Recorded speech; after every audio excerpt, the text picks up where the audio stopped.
A very good morning to all. Myself, Dr. Sandhya Yatagiri, Associate Professor from Department of Anatomy, BLD, deemed to be University, Bijapur. It's my pleasure to welcome this gathering. Today, we are here for the virtual symposium on recent trends in medical genetics. At the outset, I thank BLDE deemed to be University for giving me an opportunity to welcome this gathering.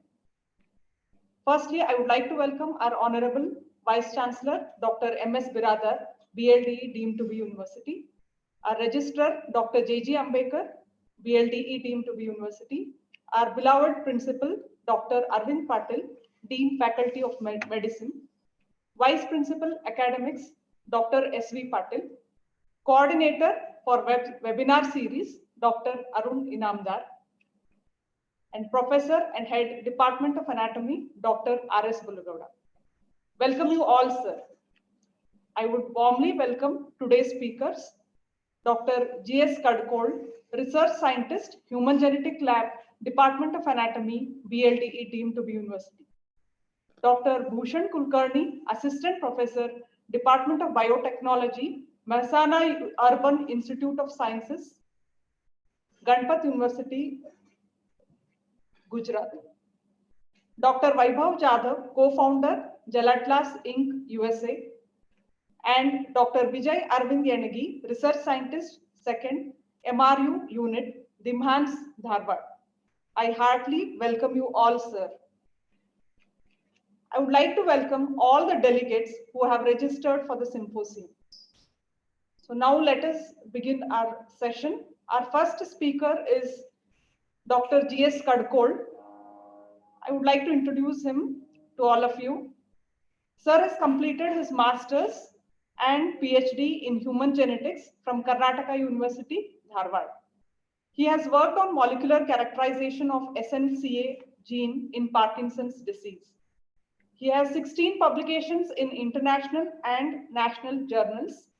His H index is 4. He has completed 5 projects and he is currently working on 5 more projects. Sir is working as research scientist in Human Genetic Lab, Department of Anatomy, BLDE deemed to be University since 2015. Today, he is going to speak on overview of medical genetics. Over to you, sir. Thank you. Thank you, madam.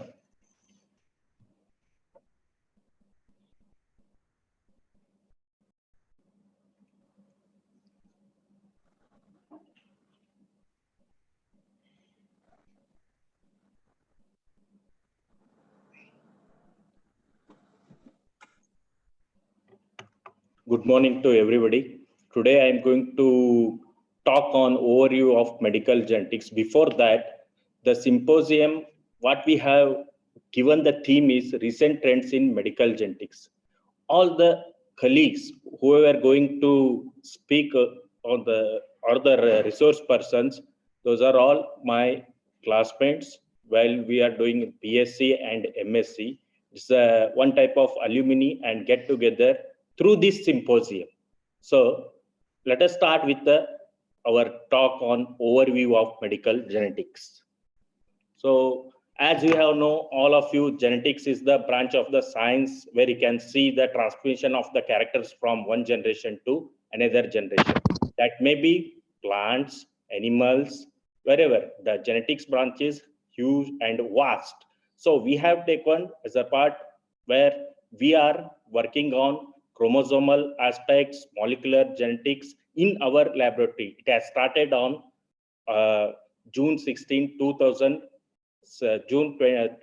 2016 in B M Patil Medical College.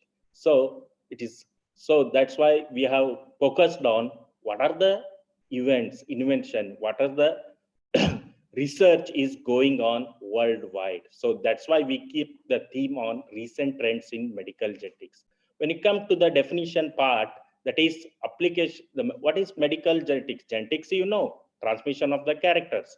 So it is nothing but the application of the genetic principles to medical practice. What it includes studies of inheritance, mapping of disease genes, and diagnosis, treatment, and genetic counseling. This all includes in the medical practice day to day. So So medical genetics is a vast, as I called, it encompasses many different areas, including clinical practice of the physicians, genetic counselors, nutritionists, clinical diagnostic laboratory activities, and research into the causes and the inheritance of genetic disorders.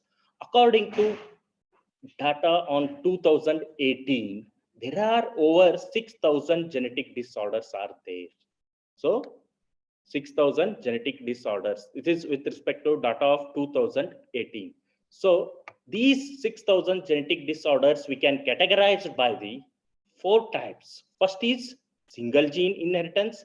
Second is multifactorial inheritance. Third is chromosomal abnormalities. Fourth is mitochondrial inheritance. These are all the 4 main types of the genetic disorders which are categorized. So when you come to the single gene inheritance is nothing but the, again, transmission of the characters from one generation to another, where you can see this type of single gene inheritance, it's a defect in the single gene, not multiple. Single gene defect that causes the inheritance pattern. Example for this single gene inheritance, there are some disorders are there: cystic fibrosis, alpha and beta thalassemias, sickle cell anemias, Marfan syndrome, Fragile X syndrome, Huntington disease. These are all syndrome which you can see defects in the single gene. Next is there multifactorial inheritance. So multifactorial inheritance is a type of the inheritance where you can see not only genetic factors, but also environmental factors also plays a important role. That's why it is called as a multifactorial inheritance. Example for this is some disorders are there: heart disease, Alzheimer's disease, different types of the cancer, diabetes. Next, come to the important point: chromosomal abnormalities. Chromosomal abnormalities are nothing but abnormalities we can see in the changes in the chromosomal number or a structure. As we have know, there are in human you can find 46 XX and 46 XY. 44 autosomes are there. 46, that is 23 pairs of the chromosome, where you can see 22 are the autosomes. 23rd is a sex determination. XX is we called female, XY we called male. In these 46 chromosome, if you find any changes, addition, deletion, that will leads to the chromosomal abnormalities. Examples of these chromosomal abnormalities are there: Patau Syndrome, where you can see at the 13th stage of the chromosome, you find addition of the chromosome, addition of the one extra chromosome. So total chromosomes, instead of 46, it will become 47. So 47 XX or a XY. So that is nothing but it's a one type of the chromosomal abnormalities. When you come to the Turner syndrome you can find more in the female, not in the male, where you can see one X is absent in the female. That's why 45X. Likewise, you can see Klinefelter syndrome. So it is not 46, 47 XXY. Next is there Cry-do-Chat syndrome. That is due to the 5th pair. You can see one telomeric end, some part is missing at the 5th stage. So that will leads to the Cry-do-Chat syndrome. So the symptom is the child or a children, they will cry like a cat. That's why it is called Cry-do-Chat syndrome. These are all disorders with respect to chromosomal abnormalities. Down syndrome, it is also 21st trisomy, where you can see the 21st stage, you can find one extra chromosome, that is trisomy. For 21st chromosome, it will lead to the Down's syndrome. These are all with respect to chromosomal abnormalities. So next one is there mitochondrial inheritance disorder. With respect to this, there are some disorders are there: Light syndrome, mitochondrial myopathy, dementia, Parkinson disease, cardiovascular disease. These are all which related to mitochondrial disorders. So we just now have told 4 categories: single gene, multifactorial, chromosomal, mitochondria. When you come to the chromosomal abnormalities, how you can identify, how you can see the structural changes in the chromosome? For that, we are going to do the cytogenetic test. Cytogenetic test is nothing but through this test, we can see any structural changes of the chromosome. So for this, we require the collection of 1 ml of the peripheral blood. We have to prepare the cell culture, slide preparation. Lastly, we observe the cells under the high-end microscope. Next is there another technology we called FISH, fluorescent in situ hybridization. Through this technology, high-end technology, we can study the chromosomal abnormalities that may be Down syndrome, Patau syndrome, Klinefelter syndrome. Through these are all chromosomal syndromes can be seen through this karyotyping as well as FISH technology. So this is the one case which we have done in our laboratory find, that is Patau syndrome, where you can see, as I have already told, 13th stage you can find trisomy. So one extra chromosome should be there. That will lead to the Patau syndrome. These are some of the pictures where you can find the child is having some of the clinical symptoms. First, A is called cliff palate with the right side, where you can see in their hand or fingers which are polydactyl in their nature. So this is with respect to Patau syndrome, which we have analyzed in our human genetics laboratory. So this is the one. Another one, as I have told, that is with respect to karyotyping, cytogenetic testing.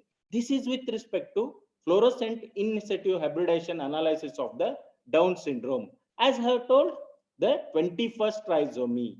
Instead of that chromosomal picture, here you can see 3 dotted lines, 3 dotted points, which confirm the baby or anyone having the Down syndrome through this FISH technology or a FISH analysis. So next is there, as I have told, this is one aspect is chromosomal abnormality. When you come to the molecular genetic disorders, that is single gene inheritance or multifactorial inheritance, mitochondrial inheritance, how you are going to analyze, how you see the gene mutations. So for that, it required the mutation analysis study, what we call molecular genetics. So first, for that, it will require collection of the sample, where you can see 1 ml of the blood sample can be stored in the EDTA coated vacuum toner, which should be stored in the 4 degree. From that, we will isolate the DNA from the respective sample. We do the quantification. We do the polymerase chain reaction study. Next, we confirm with the DNA fragments with the agarogel electrophoresis.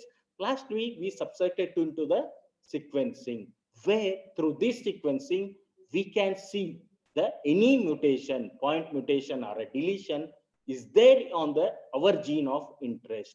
So this is with respect to the diagnosis of the molecular genetic disorders, where this is the sum of the pictures. As I have told, with the kids, we can isolate the genomic DNA, we subject it to the PCR, and the last is there GAT, what we showing, it is the sequencing of the particular gene. So with a brief overview of the medical genetics, I conclude my lecture. Thank you, one and all.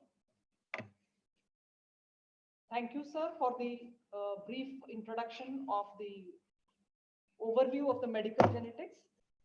If the delegates have got any queries, you can put them in the chat box. Sir will clear the questions.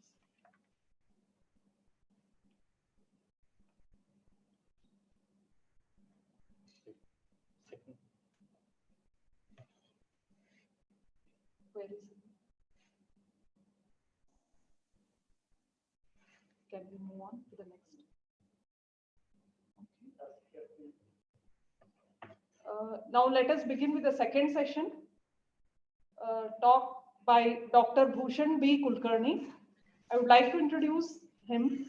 Sir has completed his master's in applied genetics from Karnataka University, Dharwad. He has completed PhD from KLE University, Belgaum in 2017.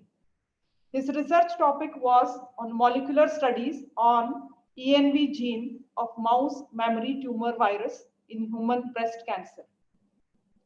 He is qualified Karnataka State Eligibility Test KSET 2013 for lectureship in life sciences.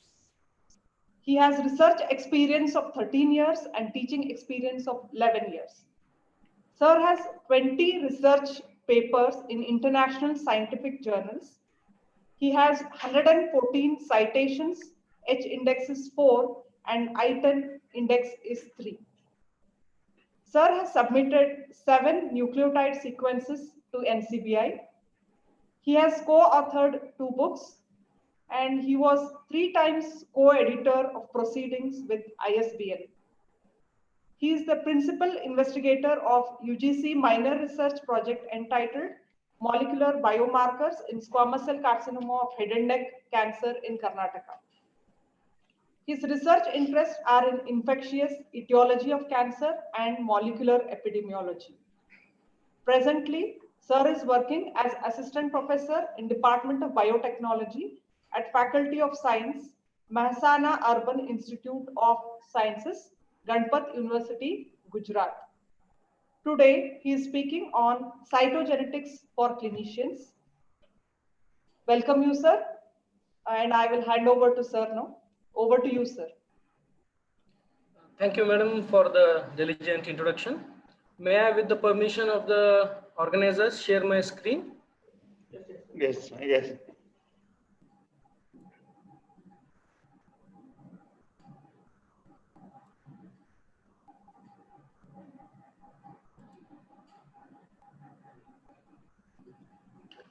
Is the full screen visible? Yeah. Clearly?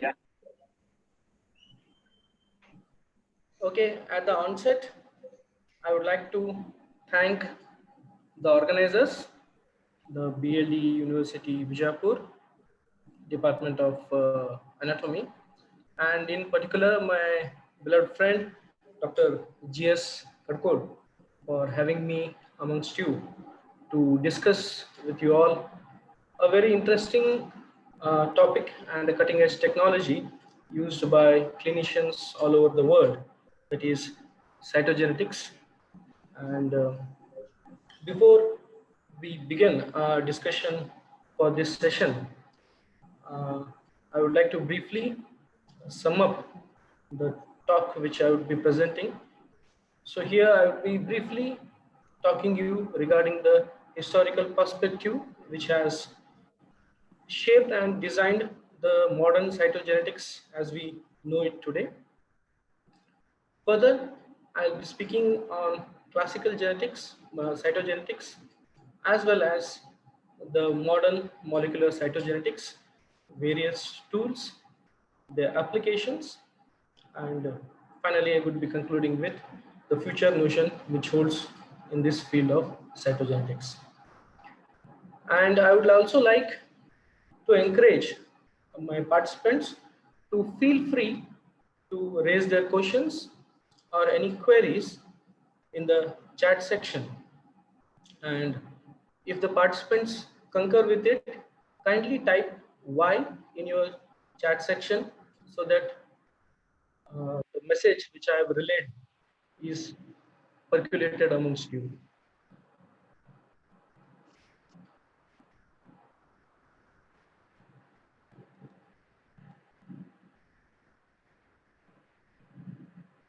So if you are following this instruction, kindly type Y. Go ahead.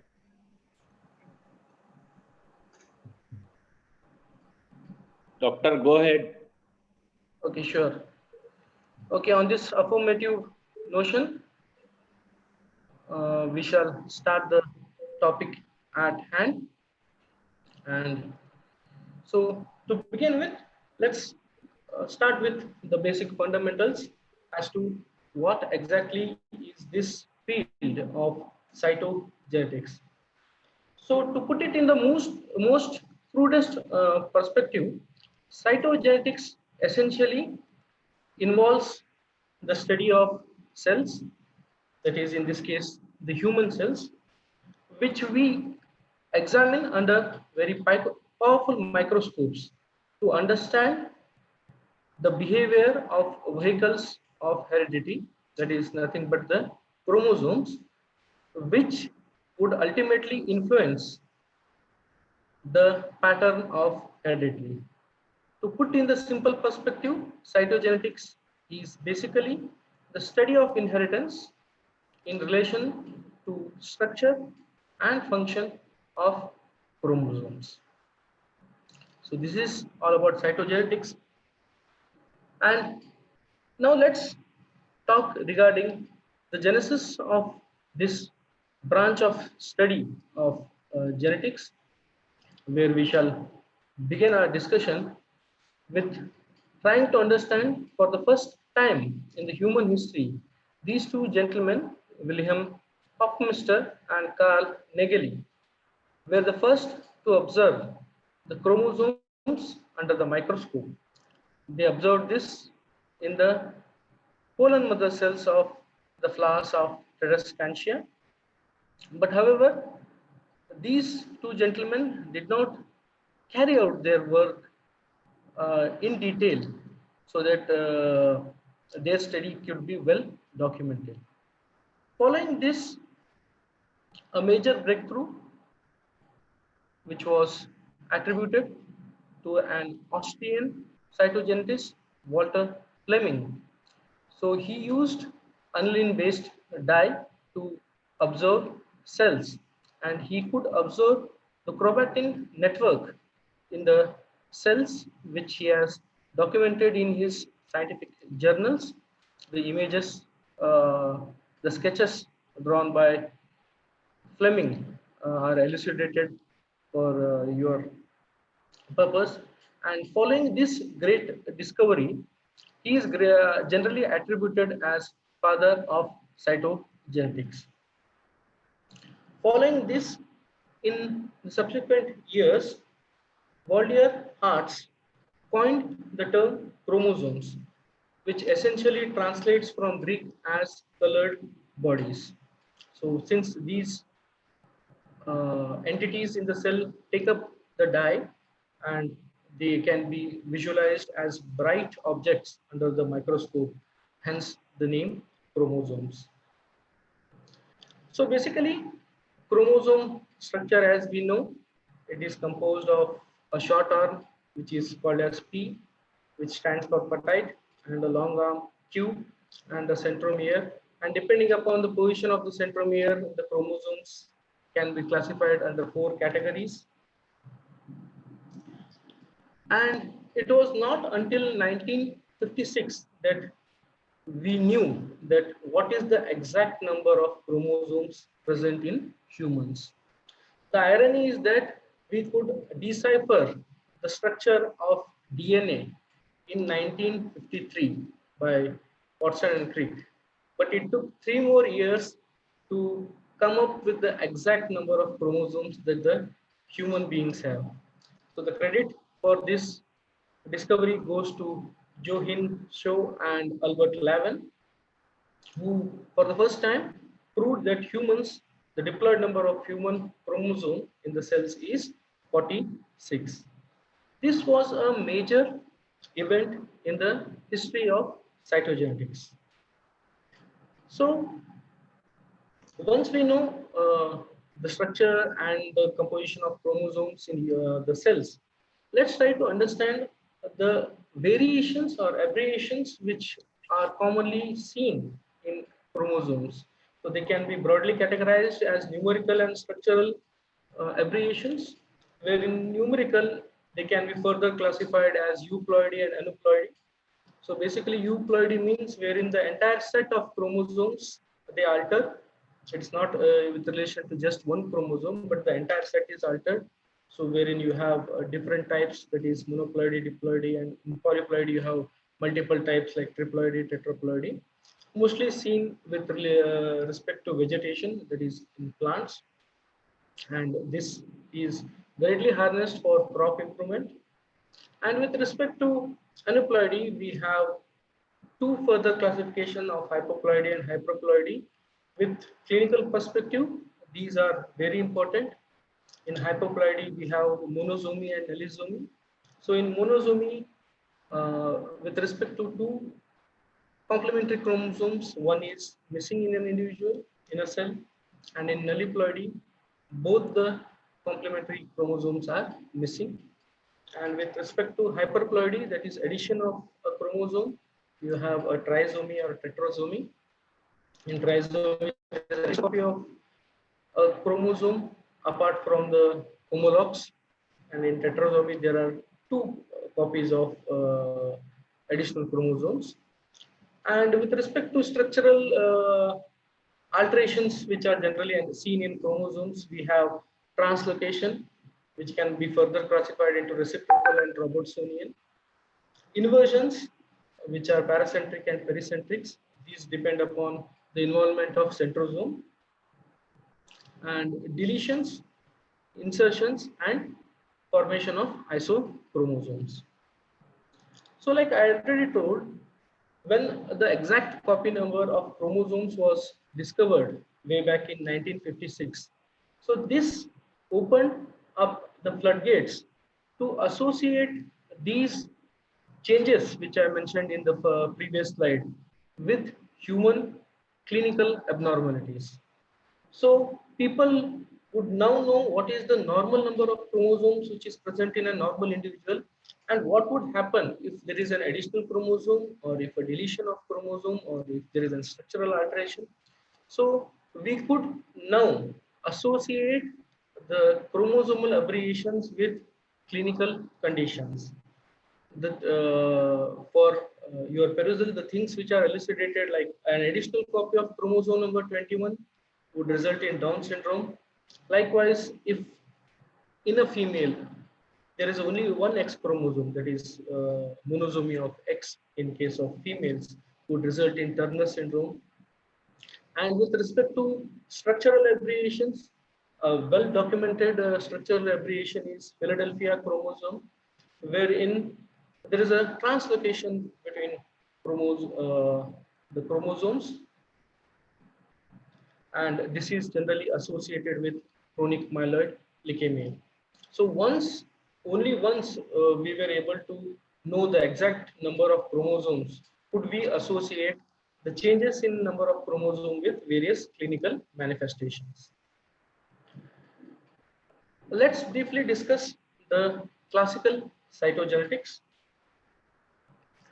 So here the basic protocol for any cytogenetic study involves the harvesting of chromosomes. So basically this can be achieved either by directly culturing, taking the cells for investigation, or culturing them in an appropriate growth conditions, and after a suitable period of culture, the cells can be harvested. And once the cells reach sufficient number, they are basically pumped up with a fluid when they are put in a hypotonic treatment, where the cell cycle is arrested. So this swelling up of cell allows us to burst open the cells once they are spread on the glass plate, so that the chromosomes can be spread, and this preparation can be further used for binding as well as nucleic acid hybridization technique. So this image tells you the basic protocol which is followed in most of the cytogenetic techniques, wherein the cell is taken and grown in an appropriate growth medium. In this growth medium, apart from nutrients which facilitate the survival of cells, there are potent mitogenic agents which help the cells to divide at a rapid pace. Later on, once you have a sufficient number of cells to deal with, so the cell cycle is arrested using an appropriate mitotic inhibitor. In this, it can be colchicine or colcimate in case of human cells, and followed by hypotonic solutions where the cells swell up. And once this happens, the cells are fixed using an appropriate situ, and these cells are dropped on slides so that the cells can burst open and the chromosomes can spread on the cells, spread on the slide. So basically, the specimen ranges from peripheral blood, which is generally collected in a sodium heparin coated vacutainer. So never the specimen has to be frozen. It has to be either kept at room temperature or temperature just above 4 degrees centigrade. So with respect to bone marrow aspirates, the protocol remains the same as per the blood. And for amniocentesis, amniotic fluid is connected. This is a prenatal diagnostic technique which is widely used in current times. Here, the amniotic fluid can be collected from as early as 10th week of the gestation. So generally, 15 to 30 ml of this amniotic fluid is collected in medical supervision in sterile conditions. And if the gestation is below 15 weeks, rate of 1 ml per week of gestation is collected. And the last specimen which are generally subjected for cytogenetic analysis are solid tissue biopsies. The trick with these specimens is these are one of a kind specimen. So while collection of these specimens for cytogenetic or any other analysis has to be done, the person or the technician should bear in mind that it is very difficult for recollection. So that thing has to be taken into consideration. And once the specimen is collected, depending upon the protocol, the cells have to be cultured so that we have sufficient number of cells at our disposal for further analysis. So any appropriate growth conditions, it includes growth media, and in case of human cells, the commonly used growth media is RPMI 1640. And for particular cell types, for example, for amniocentesis, there are specific commercially available culture media. And apart from growth media, there are certain amino acids like L-glutamine serum, which facilitates the growth. FBS is a common serum, which is used at a range of 10 to 30%. Antibiotics, which curtail or inhibit the growth of unwanted pathogens, which range from bacteria to microbes to fungus. Mitotic stimulants, which helps the cells to undergo cell division. The commonly used this stimulant for cell division is 5-hemagglutinin in case of human cells. And apart from this, there are other growth factors depending upon the cell type which has to be cultured. So once the cells have been cultured and the chromosome preparation has been done on slides, this is generally followed by treatment of these spread out chromosomes with various chemicals, which we call it as banding techniques. So there are various banding techniques ranging from Q, G, N or C banding, wherein you can see various chemicals are used. These are essentially the dyes which stain up the chromosome, and chromosomes, they band in a particular manner depending upon the stain which is being used. Hence the name which we give here, it is not banding, it is not staining, but we use the term called as banding, because once you stain, the entire chromosome doesn't take up the stain, but only certain parts of the chromosome take up the stain, and this stain can be visualized as bands alternating patterns of light and darkly colored region on across the length of chromosome. Hence, instead of using the whenever we use a dye to stain something, we call the protocol as staining, but in case of chromosomes, it is referred to as banding. So in this slide, I have summarized various banding methods, wherein their utility is also summarized. So most of them are used to identify morphological or heteromorphological changes which are seen in chromosomes, and they can be associated with a particular clinical conditions.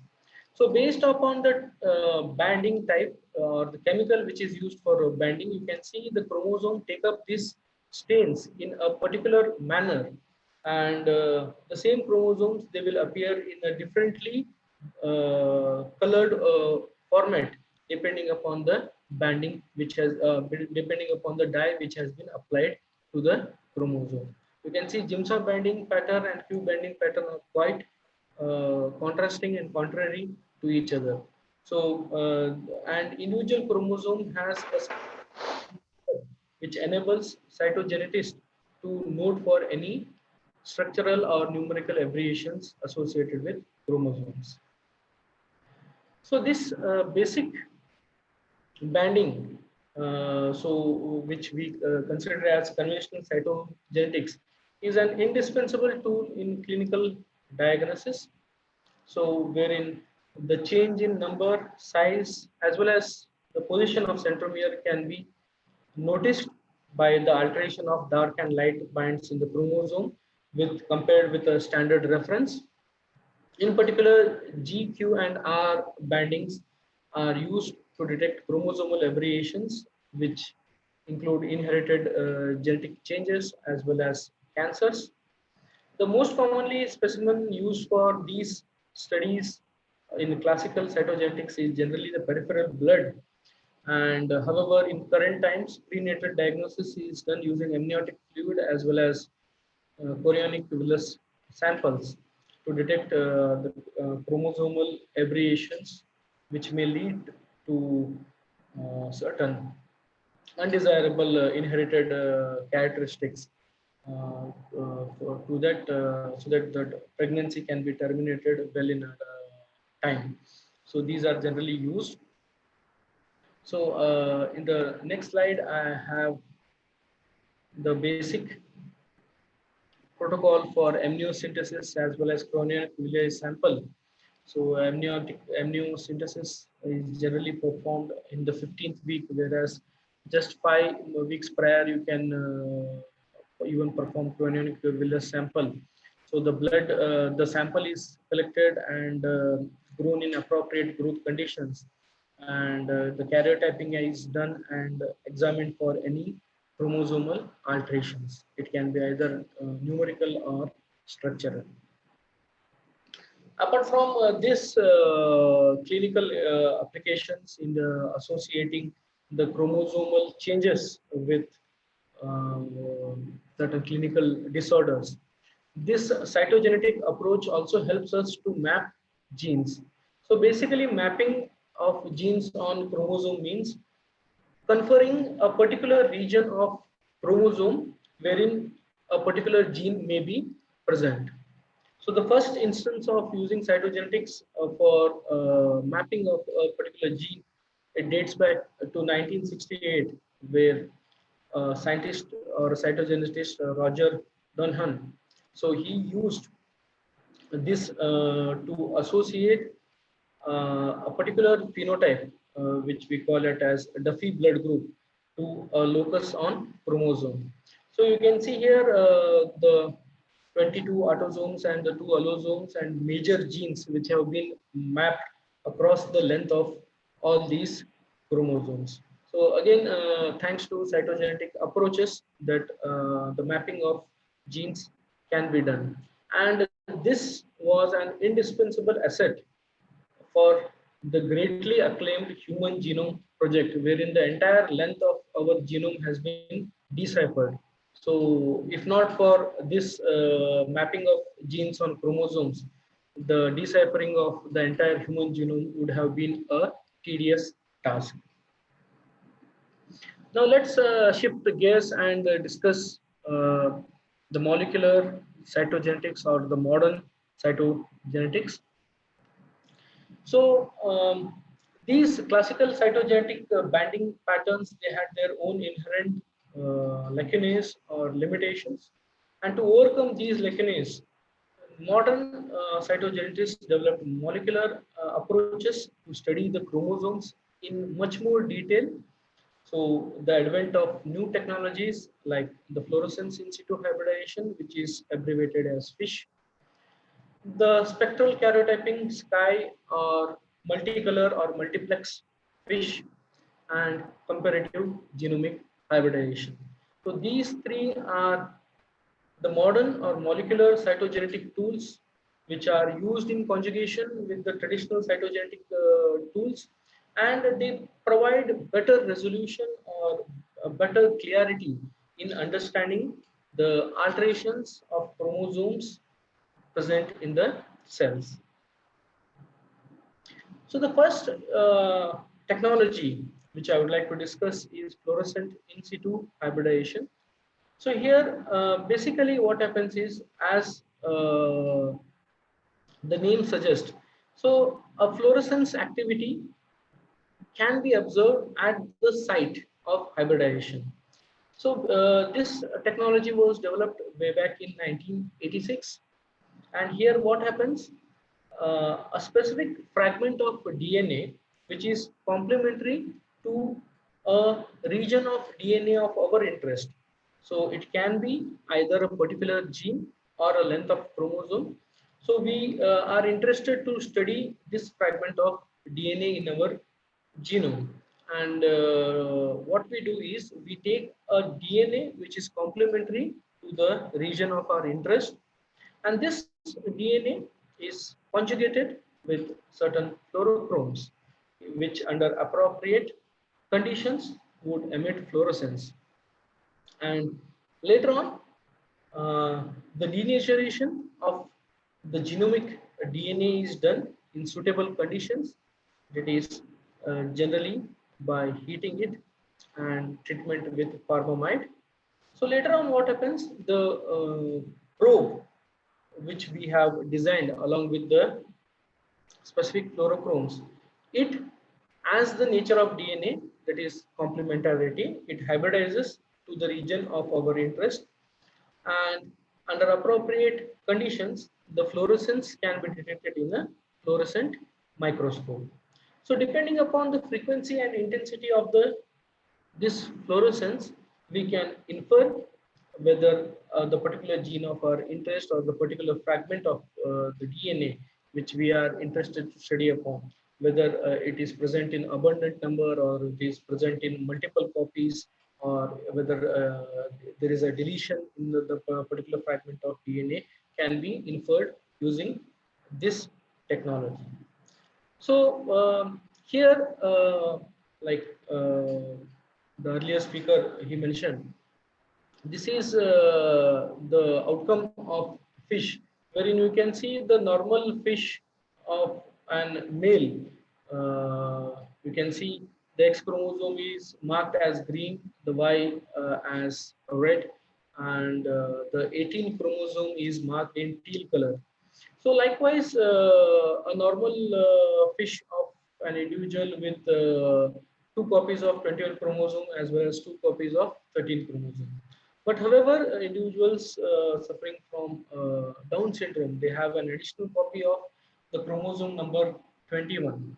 And once the in situ hybridization is performed, so what happens inside the cells, we can see for the chromosome number 21, instead of 2 fluorescence, which would be commonly expected, we are able to visualize three signals emitting from the cells.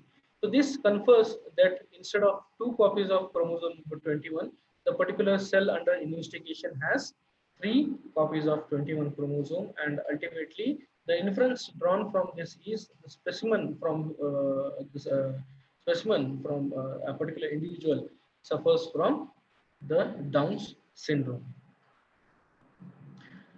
And even small segments of changes in DNA can be detected using this molecular approach. And one of the most important significance is, instead of breaking open the cells, as in the classical genetic approach, which we used to swell the cells using a hypotonic solution and break open the cells so that the chromosomes can be spread on a slide. So here we can, without breaking open the cells, we can do the karyotype analysis using this particular technology. The next technology, which is nothing but a step up of the earlier technology, that is fish is spectral karyotyping or multicolor or multiplex fish, which is abbreviated as MFISH. So here generally what is done is using various combinations and concentration of fluorescent dyes. So now it is possible to paint all the 24 chromosomes in individual colors. And once we are able to paint all the chromosomes, so any minor translocation or any changes can be easily visualized. So this is the major advantage of Sky and MFISH. So the basic flowchart it includes wherein the chromosomes are sorted upon the numbers, and each chromosome is conjugated with a particular color. Then hybridization is done with the normal Sky probes. Then unhybridized probes are washed away. Then the hybridized chromosomes are visualized under xenon map, so that the dyes can emit fluorescence. And this emitted fluorescent is captured by a CCD camera, and the CCD camera assigns the RGB coloration. So based on the frequency, the chromosomes are colored in different patterns, and the computer software based on the coloration of different chromosomes, it is able to assign the different sets of chromosomes, and we can easily visualize any structural changes. Mainly the translocations can be easily visualized. So here the major advantage of this fish or MFISH or Sky is that multiple translocations can be simultaneously detected, as well as other chromosomal aberrations can also be detected. So the last technology which I would be talking with you is comparative genomic hybridization. So here at a given stretch or at a given point of time, we now have the ability to perform genome-wide scans. That is, the entire genome can be scanned for any alterations with respect to the genome. So basically what happens in the classical approach is the patient, the chromosomes derived from the patients are labeled with one color, that is in this case green, and the chromosome taken from the normal control is labeled with a red dye. Okay, so there are different names for these dyes. So then they are hybridized in an appropriate condition, and depending upon if the patient, if he or she has a gain of function, and we should remember that we have painted the chromosome of the chromosome fragments of the patient with green color. So if there is a gain of function, means the number of the copy numbers of this particular fragment of DNA from the patients are more, then what happens is there is a green coloration which we observe that indicates that the copy numbers in case of patient are more. And if there is a loss of DNA, so what happens is the control will be more. So in this case, the red coloration would be seen. And if there is equal amount of DNA both in case of patients as well as the healthy control, then what happens? The combination of red and green color, which we know gives out yellow color. So the length of the chromosome appears to be yellow in color. So an advancement for this technology is called as microarray-based CGH. So this is a much more refined comparative genomic hybridization, wherein the test and the referral DNA are again stained different colors. So what is done, instead of hybridizing them with an chromosome, here the probes are immobilized on a glass slide. So at a time, millions of probes can be immobilized, and the stained test as well as reference DNA is allowed to hybridize. And depending upon the number of test as well as reference DNA, so if the numbers are same, so the coloration would be normal yellow. So if there is a gain of DNA in the test sample, then the signal emitted for that particular probe would be slightly red or in the red spectrum.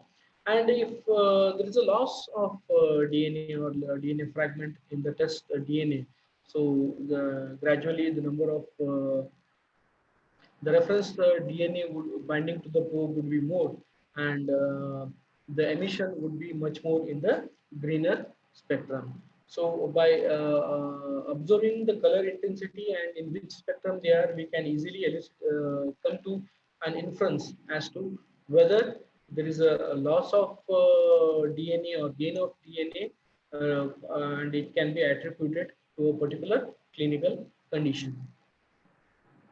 So this table has the various technologies, the molecular cytogenetic techniques, their pros and limitations. So each technology comes with its own share of limitations, and cytogenetics throughout the world are currently working on various aspects of these limitations to overcome and to give a much more better cytogenetic tool, which can be used as an indispensable asset in clinical management of various diseases, including the dreadful cancers. So the further development anticipated in this field is development of newer technologies, which would allow in the better understanding of genomic integrity in proliferating cells. This was a brief presentation of a very vast subject, that is cytogenetics. With the time constraint, I would be pulling the curtains on my talk, and I would again thank the organizers for giving me this opportunity. Thank you, one and all. Thank you very much, sir. You have given us a very detailed talk on the cytogenetics.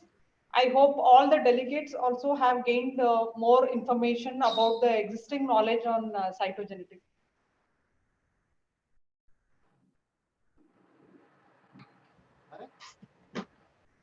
Unmuted.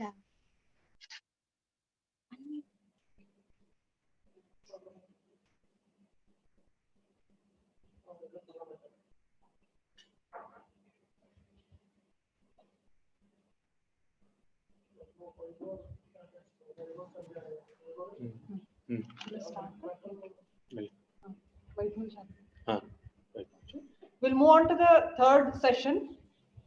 I would like to welcome and introduce our third speaker, Dr. Whiteham Jada. Good morning, sir. I have a great privilege in introducing Dr. Whiteham Jada. Sir has completed his master degrees in genetics at Karnataka University, Dharwad in 2006. He has completed PhD in biotechnology with highest Austrian academic grade from University of Natural Resources and Life Sciences, Vienna, Austria in 2014. He has worked on microRNA engineering in Chinese hamster ovary cells during his PhD times. Sir is expertise in biotechnology, bioprocess engineering, and genetics. His experience is in discovery, development of biomolecules, and application of genetic engineering tools, cell lines and bioprocess development, biomarkers, assays, and safety assessment strategy for biologics. He has authored 28 publications with 849 citations. His H index is 17. He has been awarded with International Doctoral Fellowship by Austrian Science Fund in Biotop Doctoral Program in 2010, and also been awarded as Graduate Student Award twice in the year 2012 and 2014.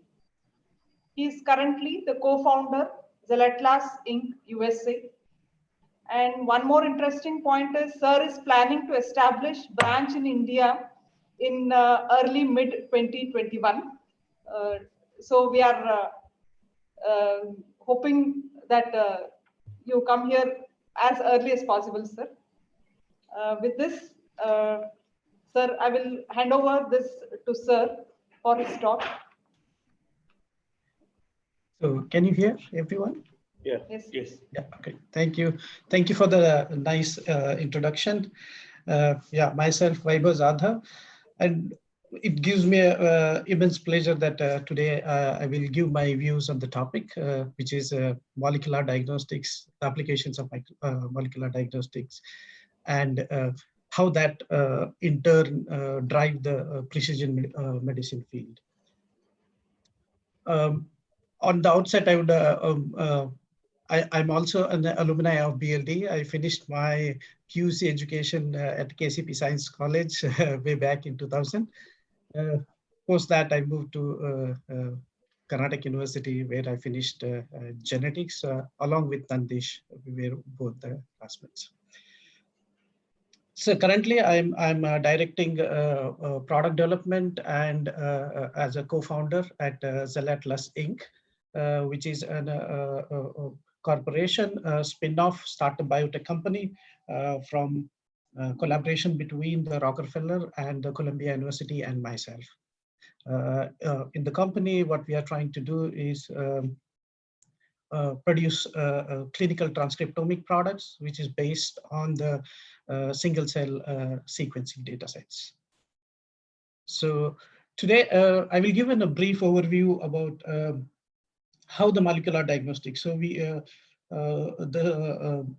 overall virtual conference is based on the recent development in medical genetics. I wanted to little bit divert a little bit and show that the tools and technologies which have been developed for genetics also been applied to other part of the medicine, whether it is in infectious diseases or cancer or any pathological situations, and how that tools and technologies development is applying to drive the precision medicine field, especially.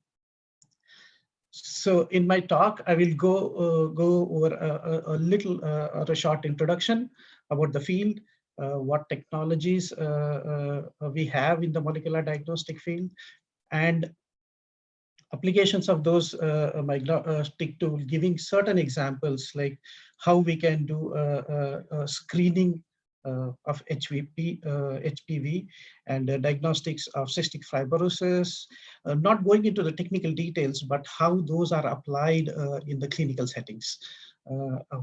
Also, some examples of infectious diseases, cancer, as well as HIV. But these are not only diagnostics tools. What I want to mention is these are not only the diagnostic tools, but these are also driving different parts of medicine where you can also manage the therapeutics, do a pre-screening for the predisposition of certain diseases. And finally, I will conclude with what is the future for the molecular diagnostic. So let's have a look. The classical definition for molecular diagnostics is it's a part of a laboratory. It's a molecular diagnostic is a part of a laboratory medicine, which relies on detection of biomolecules, right? Biological molecules, whether it is being a DNA, RNA, or proteins, even the small metabolites are part of the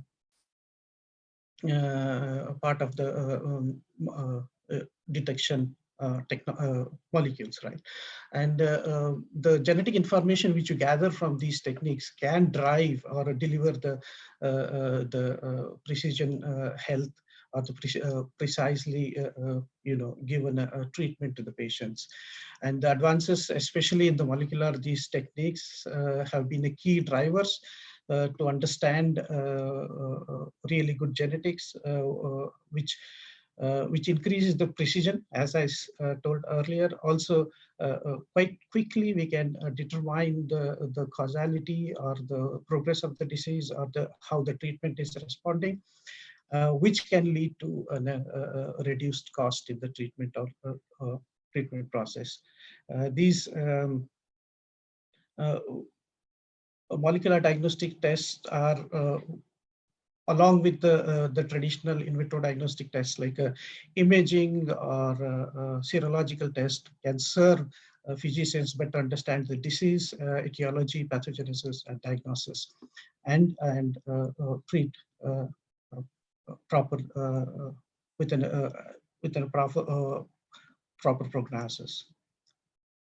These technologies contribute identifying genetic abnormalities, underlying diseases, and treatment based on the not based on the symptoms, but also to looking at a molecular level what is happening in those states. So if you look at cellular organization, the biological regulation occurs at several different levels, right?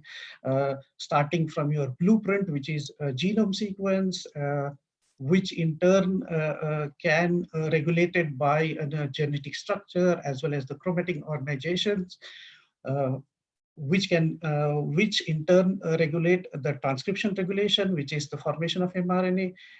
Further, this transcription regulation can undergo a different regulatory process like splicing, RNA editing, and further, once translated, you have a post-transcriptional regulation, translation regulation, which finally internally give the phenotype with an protein interactome, also controlling signaling and producing these molecules. So if we take those different level snapshot, we can produce a molecular diagnostic at those levels of molecular snapshots, right? In case of genome, we can look at the genome RNA, DNA, RNA genome of some viruses. Looking at chromosome, we heard from both previous talks that the chromosomes are a good tool for the diagnostics. Also, recent development understanding the epigenetic state of a chromatin provides a better understanding in the disease. When we come to a transcriptome, very recent development in NGS and microarrays technology providing a depth of information in those levels. Also, when finally, when we look at the last regulatory module, that is the proteome and metabolome, these are providing a vast array of diagnostic abilities. And looking at the different levels, we can analyze using a different techniques. The proteome can be analyzed by very common technique, ELISA or mass spectrometry. Small molecules can be analyzed using bioanalyzers, which can give an amount of ATPase or NADH or something like that, right? The different biomolecules. And transcriptome can be by next generation sequencing, microarrays, qPCR and PCR are the very common technologies. Similarly, we have already learned a little bit about fish and cytology with Nandish and Bhushan Stark. And other techniques which are more modern are the sequencing and next generation sequencing technologies. So if you look at the variability at what snapshot you are doing a diagnostics test, there is a high degree of variability when you go away from the genome sequence to the proteome sequence, that giving you a broader understanding. So at what level you do these techniques can drive your precision in the identification of the disease and likewise treating, right?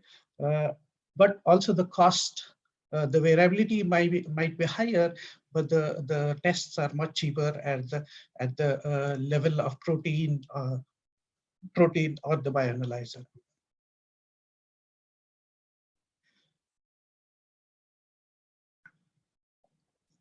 So moving on, let's look at few technologies of molecular diagnostics. Already Bhushan explained quite detailed the in situ hybridization, where you unzip the DNA and attach a probe with a fluorescent label, and that's how you can detect target sequence. And this target sequence of the sample can determine whether that particular mutation is present or absent, or a chromosomal rearrangement is present or absent. Similarly, in microarrays, what you do is you put a probes of DNA onto the glass slides, and then you label the sample and you hybridize. Wherever your sample is hybridized, and we know the probe sequence, which is complementary to a particular genomic region, and can give an exact information about what kind of mutations or what genes are expressed. The advantage with the microarrays is you can simultaneously measure a lot of genes.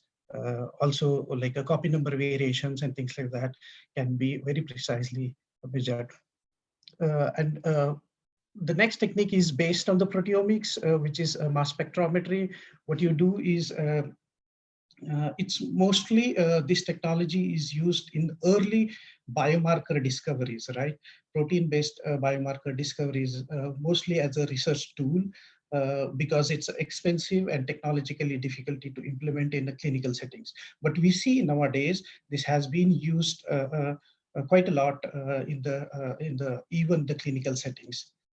In a gist, how the technology works is you have isolate the proteins from your cells or the tissues or other samples like sputum or something like that, and then you feed these digest these proteins using specific proteases. You fed into the mass spectrometry instrument, and then these peptides are separate according to mass and charge. As we know, biomolecules, all biomolecules have their own mass based on the size of it, and then the charge based on their chemical composition, right? They separate. And when you feed into the mass spectrometry, what happens is both charge and mass determines the where these molecules, how they travel through the instrument, and then based on that you can calculate what is the amino acid compositions using a lot of bioinformatics tool in the end. And this tool has been widely used in the early discoveries, and then based on the research studies, what you can do is you develop a much simpler assays to detect in a clinical settings, and that is the standard process. But several cancers now use mass spectrometry as a standard tool for the analyzer. So one of the new technologies, what we have heard is DNA sequencing technology or next generation sequencing technology. What this platform provides us is to understand information at much more precise level, right? So you are looking at either single gene sequencing. You are sequencing each nucleotide in the sequence and then identifying what these nucleotide, whether there is any change. In next generation sequencing, what happens is you increase the throughputness of detection, where you can several hundred samples you can analyze together. That gives a much more powerful but a complex data set, which we can use for understanding the disease state. And I will give one of the examples later in my talk, how next generation sequencing is used for in precision medicine, right? And one of the most essential molecular biology tool, which is a qPCR or PCR, is almost 80% of diagnostic industry is based on the PCR technique, which was invented in early 80s by Kerry Mullis. It's essentially is you have two primers which can amplify given target sequence, and this technique is so precise. In a very complex DNA, also you can identify the particular piece of DNA which is your target. Thus, making this is one of the most profoundly used technique, and most of the tools what we see or diagnostic test we see, especially molecular diagnostic tools, are based on the PCR methods, and those are some of those ones I will touch today as well. So first example of I would like to discuss is case of cervical cancer. As it's one of the heavily affecting diseases, especially in women. There are around 500 cases every year, and 50% of them die due to the disease. And very simple test developed in early 1940s which is called pap smear test, which is popularly known in medical field, looks at cervical cells if they are abnormal or precancerous cells, has aided the clinicians to follow the patients and then reduce the death as much as possible, because if you can early detect the cancer, then you have a higher chance of recovery from the cancer. And around 30 years ago, what researcher discovered that there is a link between human papillomavirus and the cervical cancer. And there are, so the presence of papillomavirus leads to an oncogenic progression and later to the cancer. And there are about 100 genetically distinct HVP types. And what has been very categorically addressed in the research is there are 14 types which, if the presence of them in a pap smear test, follow-up test, you can see that they can higher risk of cancer, and 8 of them are responsible for almost all cases of the cervical cancers. So simple genetic test provides, genetically you can identify these subtypes with the samples, and then you can categorize them whether they are high risk or low risk. Based on that, you can early, if you detect early, then there is a high success rate of treating. And the most treatments in cervical cancers result into success because of the early detection. And this is this test, along with, once you see the pap smear test abnormal or precancerous, the patients are advised to go through the HVP test to identify which genetic variants of HVP, if they have it, and then that can lead to a precise treatment, and then reduces the risk of developing cancer or even curing by detecting earlier. Second example is cystic fibrosis. We little bit heard about cystic fibrosis earlier from Nandish. So cystic fibrosis, it's a molecular diagnostic test. It can be used either as a screening technology or a screening platform, or as well as the diagnostic form, right? It's a recessive inherited chronic disease, and it affects lungs and digestive system, and more than 70,000 people worldwide have been affected with the disease, and there are about 1,000 cases every year diagnosed.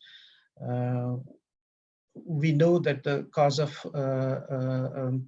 abnormality in the CF gene, there is CFTR, which at the position at 508, what happens? Phenylalanine is replaced with the glycine, and this mutation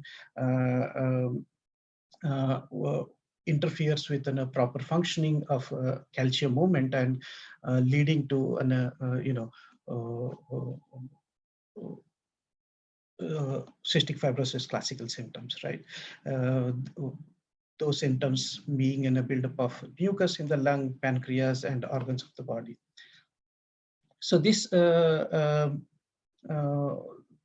is a serious disease, as we know, and average life expectancy in that is less than 40 years. So if we can do the cystic fibrosis diagnosis early on, like a prenatal testing for people who have been like a parents want to be pregnant, or if there is a familial case of cystic fibrosis, if they have, and then they become the most recommended people for the carrier detection.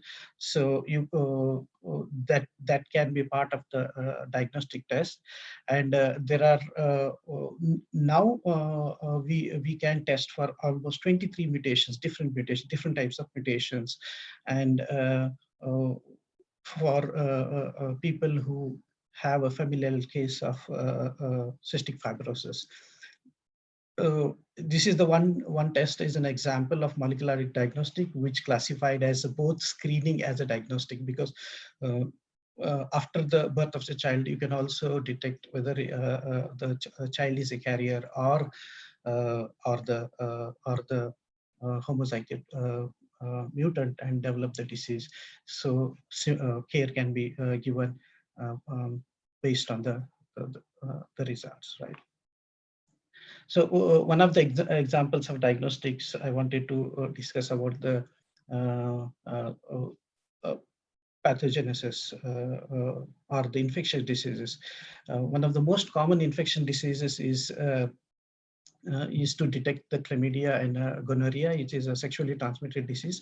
And if you see the worldwide number, it's more than 3 million people combined together affected, and less than 50% of those, both the cases being diagnosed.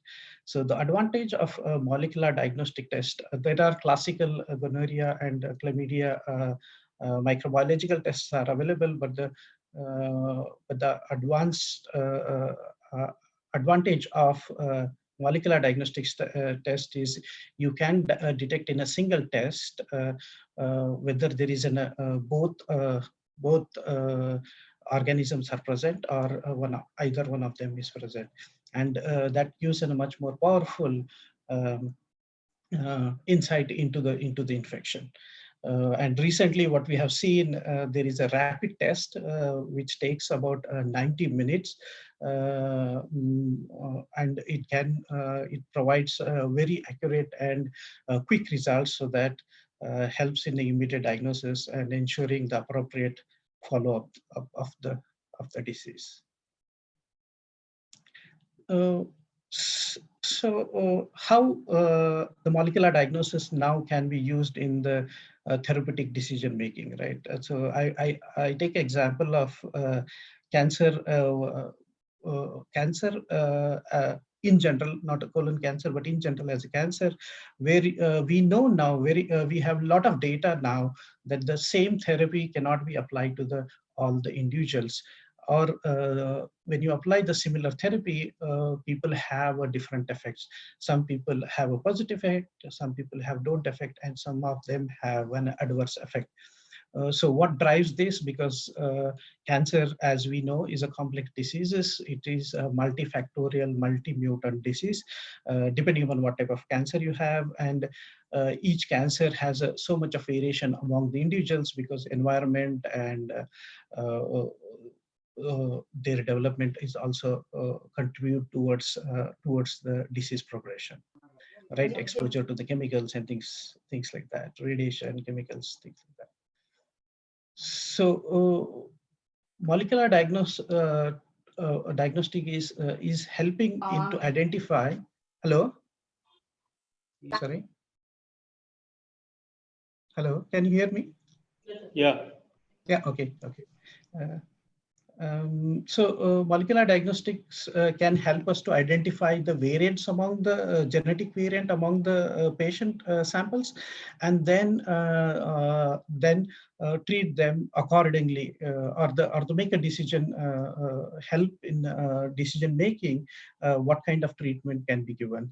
And one of the classical examples, which is quite well established, is the KRAS example. It's a molecular diagnostic test where you identify different mutations, right?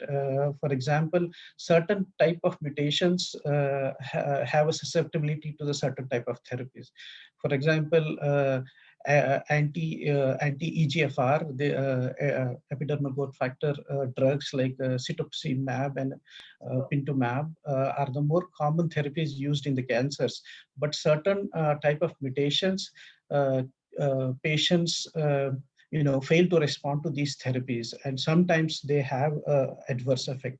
Therefore, even on these drugs, recommended that the KRAS typing has to be done, so that whether these particular drugs can be taken or not, right? And these KRAS mutation,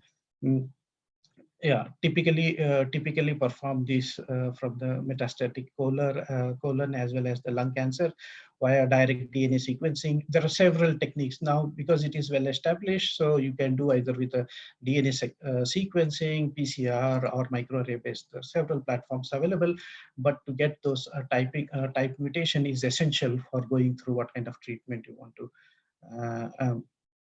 Once patients are identified with identified with these mutations, and doctors can go with a particular type of therapy which reduces the cost as well as the unnecessary side effect, as well as very critical in case of cancer is the treatment, right? Wrong treatment can lead to nowhere, as well as you have a limited lifespan during those. So time is as well as the critical point. Finally, we can also look at how molecular diagnostics is helping us to monitor whether the therapy is successful or not, right? One of the classical example is HIV. Even though this diagnostic is not, which is a viral load assay, which is not really given as a diagnostic because there is an antibody-based, much more cheaper test available. So it's not used as a it's not used as a diagnostic test, but it is used as a therapeutic monitoring. What happens is in this test, you monitor how much viral load patient has, and if he is responding with the treatment, he or she responding with the treatment can be assessed with the viral load. If the therapy is successful, you will have a lower viral loads with which you can have a normal functional life. And if the viral loads keep changing, and then you need to change the treatment, and then or what are the different causes or effects which can be predicted using this test. As I said, this is not really an initial diagnosis test because it's often done with antibody test, which is much cheaper, and it's used only in case of disease treatment and treatment progression, disease progression. Finally, one of the not in terms of therapeutics, but I wanted to highlight a test which is a pre-implantation genetic test, which is very commonly used in the IVF treatment.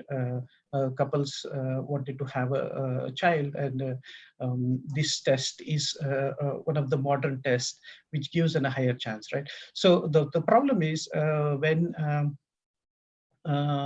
this test analyzes the endometrial receptive activity, which means what is the best time for your embryo to be implanted or transferred to the transfer, so that it has a higher success of establishing and leading to a childbirth.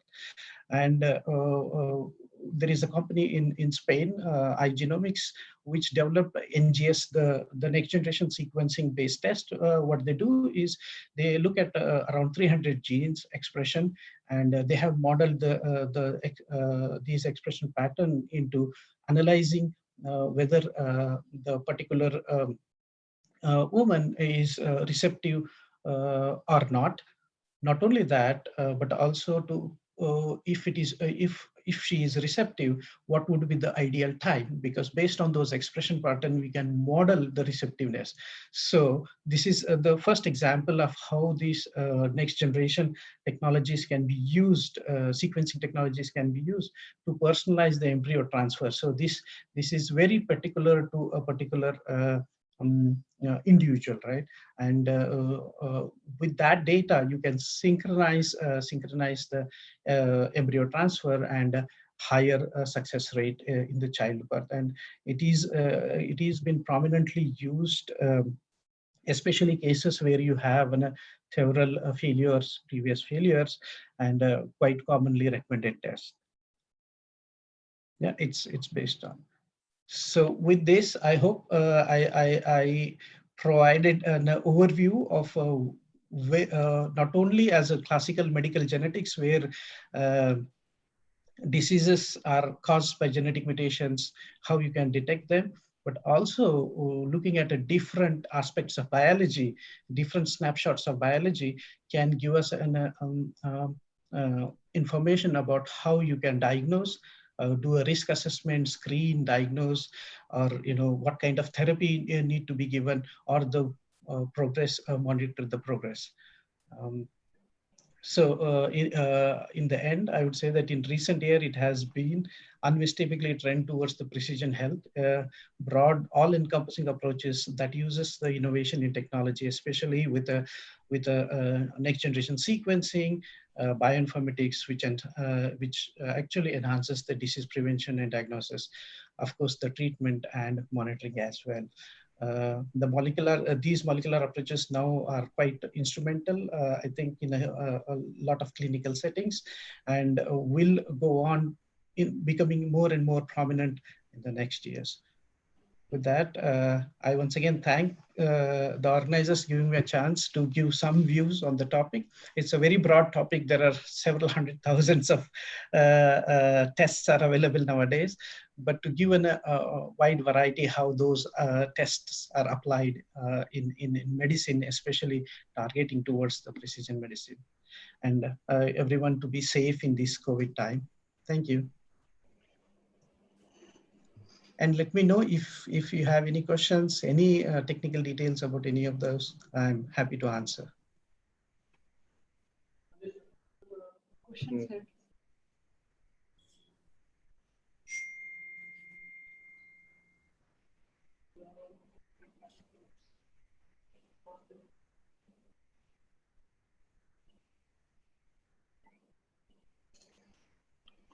Vaibhav, hello.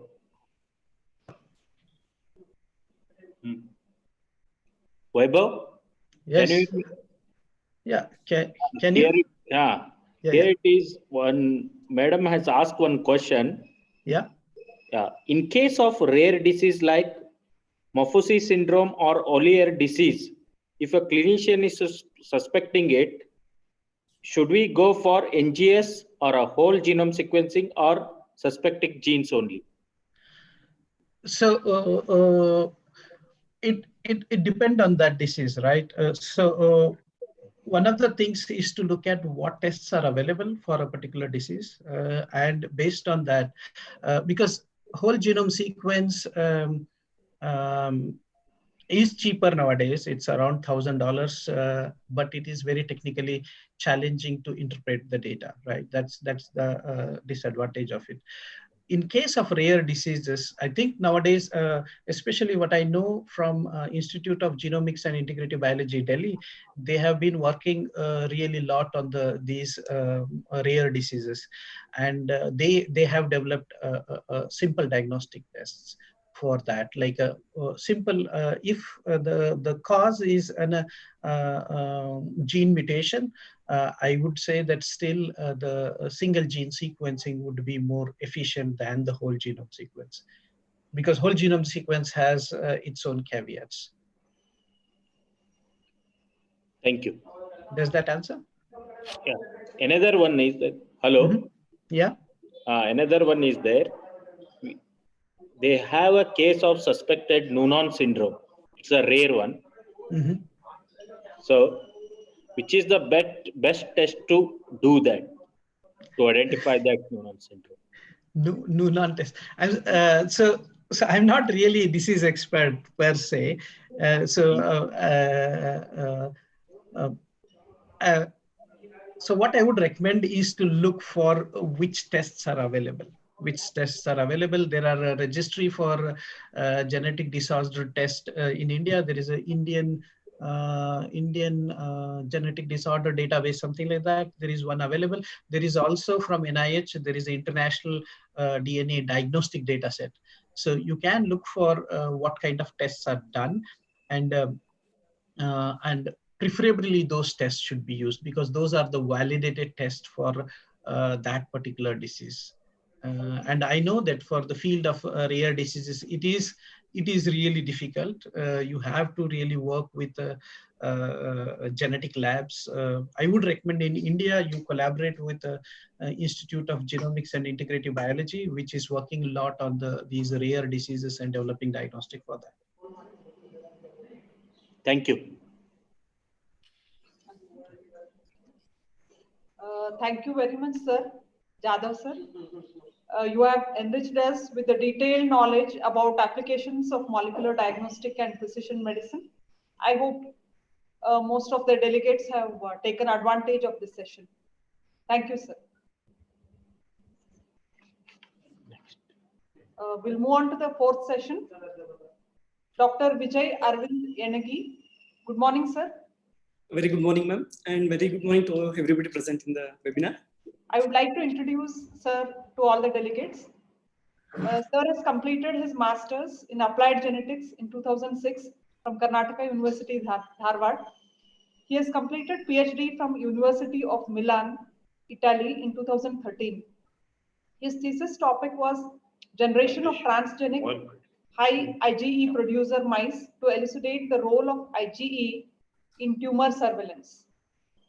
Sir has completed postdoctoral fellow from Center for Cellular and Molecular Platforms, National Center for Biological Sciences, Bengaluru.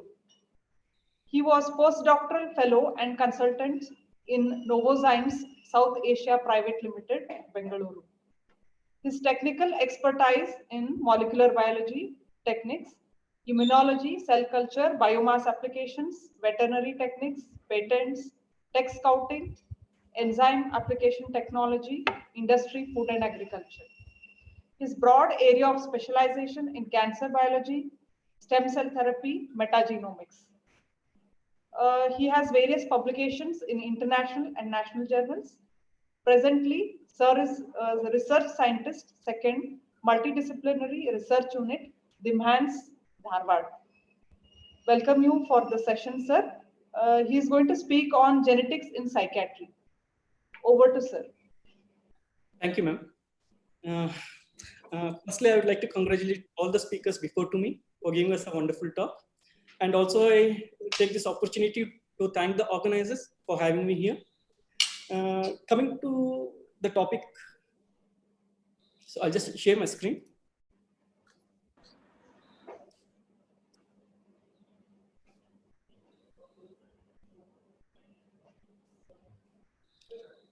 Okay, are you able to see my screen?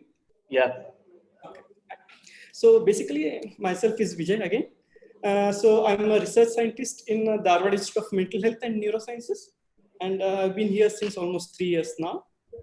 So again, my background being genetics, and here in DIMHANS, as you know, it's a tertiary care institute for psychiatry, psychology, and neurosciences. So here, like, we come across a lot of patients, especially rural population, and then North Karnataka being the bed of consanguineous marriages, and all, like, here, a lot of people with rare genetic diseases do come here. So this becomes a very good and tertiary care institute to address many of these genetic disorders and diseases. So here in DIMHANS, like in a psychiatric point of view, we come across many of these schizophrenia, bipolar, many of the phobias, OCDs, sleep disorders, neuropsychiatry, bipolar, dementia, and these are Parkinson's. So our lab here in DIMHANS, the thrust area is basically in biomarkers for these many of these disorders and rare rare cases coming here, translation psychiatry, which we are addressing now, and many of these autism and intellectual disability. And we are trying to look for this molecular mechanism of addiction and depression, because many of the studies which have been carried out are basically for the Western population. Not much studies has been done extensively with the Indian population, because many, as I said, like with consanguineous factor coming into the picture, there are many rare genes and which have not been much thrown light into, especially for our population. So, and also we're working on the neurodegenerations of this genetics part, wherein we are trying to have a stem cell laboratory ready to look at thing, and having a stable area basically to have a mouse facility across all these models. And coming to our lab here, it's a multidisciplinary research unit, and which has been funded by Department of Health Research, ICMR. So basically, it's a more of a molecular biology laboratory with the genetics and advanced genomics in pipeline. And coming here, the research strategy of a lab is basically we have got a 3 platform according to address different here. So one is our genetics and genomics platform, looking at those SMPs, CNVs, and we are going up to Sanger. Whole genome sequencing is in the pipeline to have it ready here. And then we have got the stem cells facility to look at the imaging and the neurobiology platform. And also we are in the process of getting now a cytogenetics, both with karyotyping and a fish setup, basically to understand, because as said, many of these genes, they look similar, but the phenotypically they look similar, but to address which, to categorize which the difference part, so cytogenetics part especially helps it here. After that, once we are sure about which chromosomes, then we can go for maybe a small sequencer, a Sanger, or else the whole genome as a reference and doing it. And presently, right now, our lab for the last 3 months, we have been doing only the COVID-19 testing because of the pandemic situation. And up till now, we have completed 77,000 tests, on an average doing 10,000 tests per day. And coming to our topic today, like today, as told, like, the 20 minutes duration and the target being a UG candidates more. So I have picked up a basic topic so that I can give a throw of light on it. And maybe if somebody is interested or specific, then maybe they can, I can get in touch with them to do much more, in-depth analysis. So coming to the topic of psychiatric genetics, basically it's the role of genetics in the development of these mental disorders. So genetics, as you know, it's basically the study of genes, genetic variation, and heredity in the organisms. So it's all starts from the central dogma, which we say about the, the DNA is converted into RNA and it's translated into a protein. So basically this becomes the central dogma of all the genetic studies.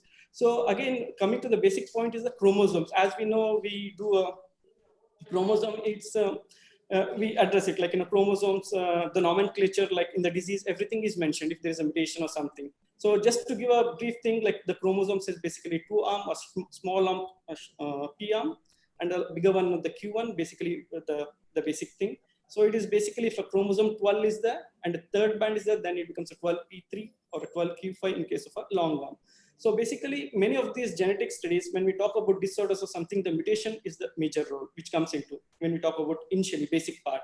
So it can be either a deletion, duplication, as mentioned earlier in the both by Dr. Nandish as well as Dr. Bhushan. So not going much into it. So basically, the main part of the thing is the DNA from which we start. And in the case of psychiatric disorders, when we talk about a disease or something, when it starts or something, it starts right before the birth, when they're in the prenatal stage itself, in the womb of a mother. So it can happen that, it can be, established there itself or in the childhood, adolescence, and up to older life. So the genetic risk, the gene, if susceptible gene can be there right from the prenatal stage. And it might be very well established, so that it is very clear in the early part of their childhood, or for some reason, for some people it can be in the carrier stage, and upon environmental exposure or some shock or something, it can be it can lead to some disorders at the later point of time. So just to give a view of this slide, basically it can start from prenatal, wherein the genetic risk is there. So early life vulnerabilities can be seen. But whereas in the case of some other people, the gene might be there, but later with the environmental exposure or something, it might lead to a behavioral problem, anxiety disorders, and so many of these expressions. And in the later part of this one, it can lead to some of these genes getting degenerated or something, leading to say neurodegenerative like a dementia or a Parkinson's or something, etc. And again, the genetics, again, when we talk about genetics, again, it starts from the father of genetics laws, that is Mendel. So Mendel laws hold good for some of the things. And here also, this psychiatry, when we talk about psychiatry, it is much more complex than the plain Mendel. So some of these follow, many of them are very complex and they are interconnected to other diseases. So here the Mendel laws of inheritance hold good only for a few of the things. And basically when we talk about Mendel, it's basically a segregation, dominant and independent assortment, basically. But so basically if I try to put it in a simple thing, like one of the condition like here, it might be affected, the mother might be carrying it. So when they're married to a normal individual male, so in the next generation, 50% of chances of it getting is carried on. Whereas when it is married again from the father, from the son to the grandchildren, again the 50% will be there. So basically this is more of a Mendelian sort of inheritance, which we talk about. The genetic inheritance, which we talk about. Here, the environment is much more constant. So, there's not much of a role of an environment. It has got to do much the role of a genetic, which is transmitted from a single gene or something. And in some cases, it can be like an X-linked inheritance where the chances can be two, wherein, in case of X-linked, if the mother is the carrier, so what happens is to the offspring, so the females, they will be having one gene from the mother and one from the father. So they will be basically a carrier. But whereas in the case of a male, they will be completely affected because the X chromosomes comes directly from the mother. So basically they are completely affected. Whereas if the father is affected and there's a mother is like unaffected mother, so their daughters basically will be carriers, because one part of the chromosomes comes from the father and other non-affected comes from the mother. So basically this X-linked, if it's from the father, it's basically 50%, but whereas from the mother, when it comes around, so half of it will be a complete and half of it will be a carrier in the case of a son. And many of these psychiatric illness diseases or something, they do not follow Mendelian inheritance, because those are more of a polygenes rather than a single gene, single effect. They are like many genes coming together, and many of these phenotype of other diseases are intermingled with these diseases. So when we talk about the phenotype, then many other diseases phenotype are also seen here. So it's very few examples of psychiatric illness which can follow this Mendelian fashion. So basically this variation and clinical source, what we have come to see is that there are many other factors like incomplete penetrance, phenocopies, heterogeneity, genetic heterogeneity, allelic. Then there is polygenic inheritances, epistasis, mitochondrial inheritance, X inactivation, uniparent disomy, and so many things. So many of these basic, not going for the rare one, but the general disorders, they are like basically well-established candidate genes. Though these genes have been candidate genes or something, still many of these, they do not follow many of the things. In schizophrenia, almost 130 gene has been established, but still, there is no clear-cut one gene which we can say is, very much this one. So, it supports, but still it is very difficult because of this multi-gene effect, like, bipolar, depression, panic disorders, OCDs, alcoholism, Alzheimer, autism. So there are many candidate genes. In Alzheimer, there is the apogene or something, so which can be well established. And usually for the research work, what we do is because of this not following this Mendelian inheritance, we do many other studies like say population studies. Then we have got the linkage studies. When we study family, then we bring about gene linkages occurring, going together, and in the family we are providing the same environment, so it can be a very good study in the case of in the case of when the genes are hereditary. And when we talk about these hereditary, many of these, almost all these psychotic illnesses, they have got a 33% hereditary ratio. So there is high chance that this disease is transferred from one generation to another. So 33% are affected in this year. Not in the first generation, they might be a carrier, but on exposure or something, they are actually exposed. And in the later stages, they can start getting these disorders. So if family studies is basically when we try to look at it within the family and to find a single gene. And in the case of a twin studies, what happens is, as we know that in monozygotic twins, they are basically 100% similar, whereas in the dizygotic 50%. And when we talk about the parents to the offsprings, they are only just matched by 17 to 18% of the genomes. So basically, when we talk about this becomes a very good studies to narrow down to the genes. And then we have got these epidemiological studies to do a whole population. Then, a particular thing, we do a genetic cohorts. And when we also look at in the laboratory, the molecular methods to study the linkage, association, epigenetics, and also with this population studies, animal models. Okay, and since the only 20 minutes is there, rather than going into everything, I'll just talk about schizophrenia, just touching not going much into deep, because it will take much more time than that. So as you know, according to DSM-5 classification, schizophrenia is characterized by having either of delusion, hallucination, disorganized speech, negative symptoms, positive, and abnormal psychomotor behavior. So this can start right in the stage of prenatal, as I said, or else during pregnancy because of hypoxia, or maybe when I talk about environmental factor, like drug abuse or a stressed out condition, and having these susceptible genes, and with this environmental exposure, then it might lead to the schizophrenic outcome. So when we talk about schizophrenia, again, it is not related to just not one gene, but complex with multi-gene coming into the picture. And if it is it is very clear, then the load is very high. Then there is a very early stage itself, there is a spontaneous schizophrenia occurs. But if there is a carrier and a healthy, and due to external factors, susceptible genes, and again the environment coming into the picture, there might be a later onset of this schizophrenic psychosis happens, or there might be a predisposition of a healthy carrier to the next generation. So whether if I try to look at the candidate genes, yes, so many genes have been implicated, but not in every studies it has been seen, some of this have been shown that it doesn't have a role. So basically almost 130 candidate gene has been shown to have an effect in schizophrenia.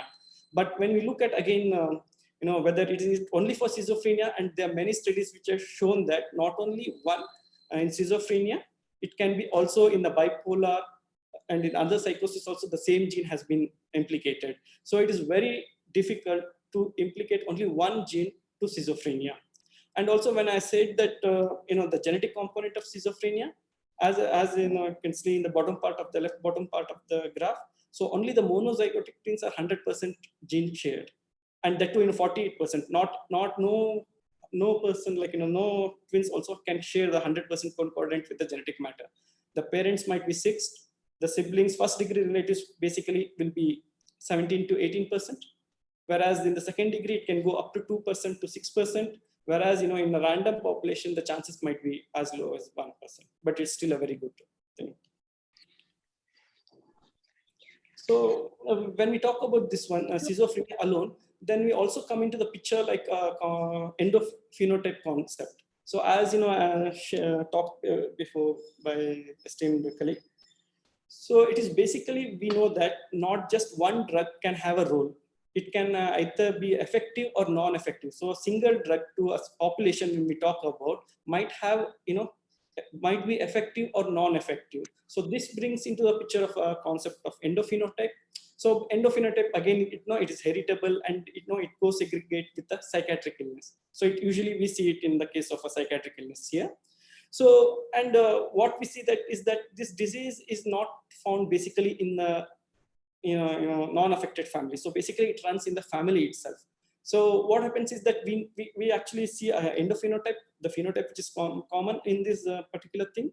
And when we try to give them a drug, usually what we see is that many times in the family itself, for some people it has the effect, desired effect, and for some it doesn't give any desired effect even at the high dosage. So this brings into the component here, like, we do a deep phenotyping, basically using different microbiomes, metabomes, protein, RNA. We try to see everything, and we try to see for that particular individual, which is the best drug which can have a role. And based on it, the drug usually, depending on the molecule or the thing which we give them. So rather than having one drug for for all the population, we are, as said, we are moving towards a personalized medicine, having a much more desired effect. And then again, finishing the schizophrenia, like the limitations of genetics is also there in the psychiatry, because as I said, many of them are heterogeneous and they do not match with any of the clear phenotypes. So we have cases here, the phenotypes, again, they all look similar. We have to see, like, which might be to give the thing, because the phenotypically it matches with many of the disorders. So in that case, what we do usually is, instead of going right away to the, let's say, a genomic study, like a whole genome sequence or even an exome sequence, we try to do a cytogenetics first to study which of these chromosomes might be affected, so thereby limiting it. And then depending on the thing, we might go with again a short sequencer, or maybe if we have got a lot of penetrance or something, then we might go with a whole clinical exome sequencing for it. And also many of these genetic studies, in genetics, the validity in identifying cases because of the same phenotypic problem is there. And again, when we talk about the concept, they are very broad. Still, there needs to be done a lot. And then since there is a lot of genetic heterogeneity and phenotypic variations are there, it becomes difficult. And also because of population inbreeding and migration, the concept at least doesn't hold good for the universal rule. And then, when we talk about genetics, then again, there are many tools to it. So, we try to first understand which is the best tool to apply for that to get better diagnosis and then for the prognosis. And also when we apply the statistical, especially for these epidemiological studies and all. So these are one of the limitations. These are some of the limitations in the genetic studies. But again, it's always, you need to understand first and then, separate it rather than going in a common method when it is a case of a rare disorders. So what we do here is that along with the genetic study, we also take into the picture like a MRI study or something, wherein from the brain MRI, when we do it, there is a clear-cut morphological difference. Then we try to understand this and then relate it to our genomic study, and then maybe joint information or something can be helped us to better evaluate that for the prognosis. So genetics in correlation with other applications and other studies actually becomes a very good tool for this. Similarly, like as said, when we try to understand the genotype, there are many, like, as in the first part graph, there are many disorders. But then we try to look at also the signal thing, proteomics, and also from the brain MRI studies. And then we try to also look at the behavioral endophenotype. Here the endophenotype behavior we try to see. And then we accordingly deduce, again in schizophrenia, in which part they fit in better. So these are some of the things actually going on in the field of psychiatric genetics. And I'm happy to say that we are also being a part of it by doing many of the studies here, though I'm not able to explain many of the things here. So I believe this gives you a basic understanding. But if anybody is interested more, or they want to work on it, I'm always welcome to discuss with you. So I just thank you. So I thank you, everybody.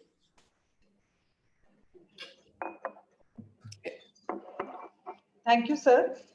Sir, you have enlightened us with so many facts, unknown facts, I can tell, about the genetics in psychiatry, because this goes a little away from our normal routine work, the psychiatry, this special branch. So we have been enlightened with so many facts, sir. Thank you. There is some query. Yeah, yes, please.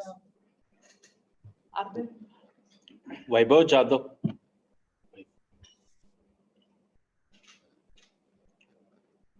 Hello. Dr. Whiteham? Yes, yes. Can Yeah, you hear me? Yeah. Okay. You can address that question. Yeah. So there was a question about study of receptor. Which level it will be better? I'll just read the question once again. Give me a second. From Manjunath. Yeah. Right. Dr. Manjunath. Yeah, Dr. Manjunath, if I want to study a receptor level and cellular level, which method you suggest and cost effective. So if it is a DNA, so if you are studying the cell signaling, the transcriptomic studies would be much better, so that you will get not only a response for a particular receptor. So if you have a receptor, you can do ligand binding interactions, and that can be translated into understanding of that receptor at a cellular level, right? So if you want to understand the effect, I think the transcriptome would be the best level you can study. I just wanted to clarify that. If you have any other detail, you can contact me, and then we can discuss if that helps to design your study. Thank you, Vaibhav. I would like to thank all the speakers.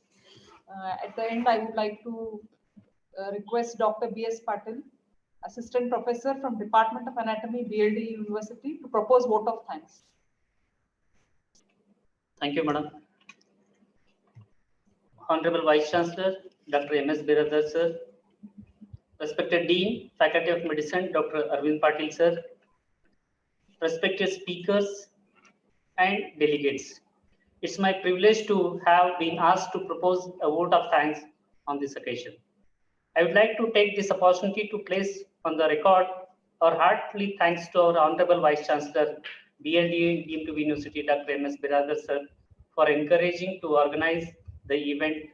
Thank you, sir. I am very much grateful and sincere thanks to our beloved principal, Dr. Arvind Patil, sir, for constant support and guidance for this organizing the session. Thank you, sir. I'm also thankful to our registrar, Dr. J.J. Ambekar, sir, for providing to organize the event. I also extend my sincere thanks to our Vice Principal, sir, Academic, Dr. S.V. Patil, sir, for his kind support. I am also thankful to our webinar coordinator, Dr. Arun Inamdar, sir, for giving an opportunity to conduct this symposium. I, on behalf of organizing team, my institute, delegate, and my own behalf, extend a very heartily vote of thanks to all the event speakers, eminent speakers, Dr. Nandish Kadkod, Dr. Bhushan Kulkarni, Dr. Vaibhav Jadhav, Dr. Vijay Anand Yangi, for gracing your findings and your opinion today. You all deserve a great applause. Thank you all. I also wish to express my sincere thanks to our HOD, Dr. R.S. Bulgoda, sir, providing everything in time. Further, we are grateful to all the delegates for your support and patiently attending the event. And I may like to express our sincere thanks to Chairman IT Department and Mr. Anand Patil, Mr. Sudhir, for gracing an excellent coverage to this symposium. Last but not least, I am thankful to all the teaching staff and non-teaching staff of our department for their constant support. Thank you one and all. Certificate. It's a time for handing over the certificate to the speakers. First, you sequence out.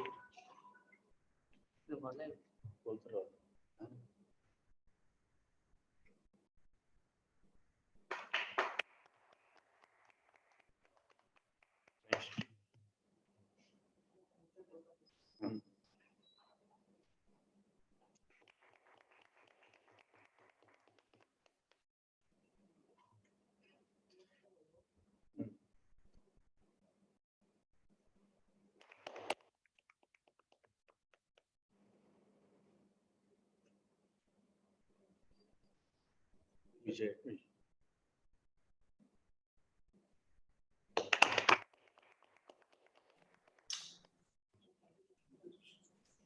Thank you to one and all. Thank you. Have a good day. Thank you.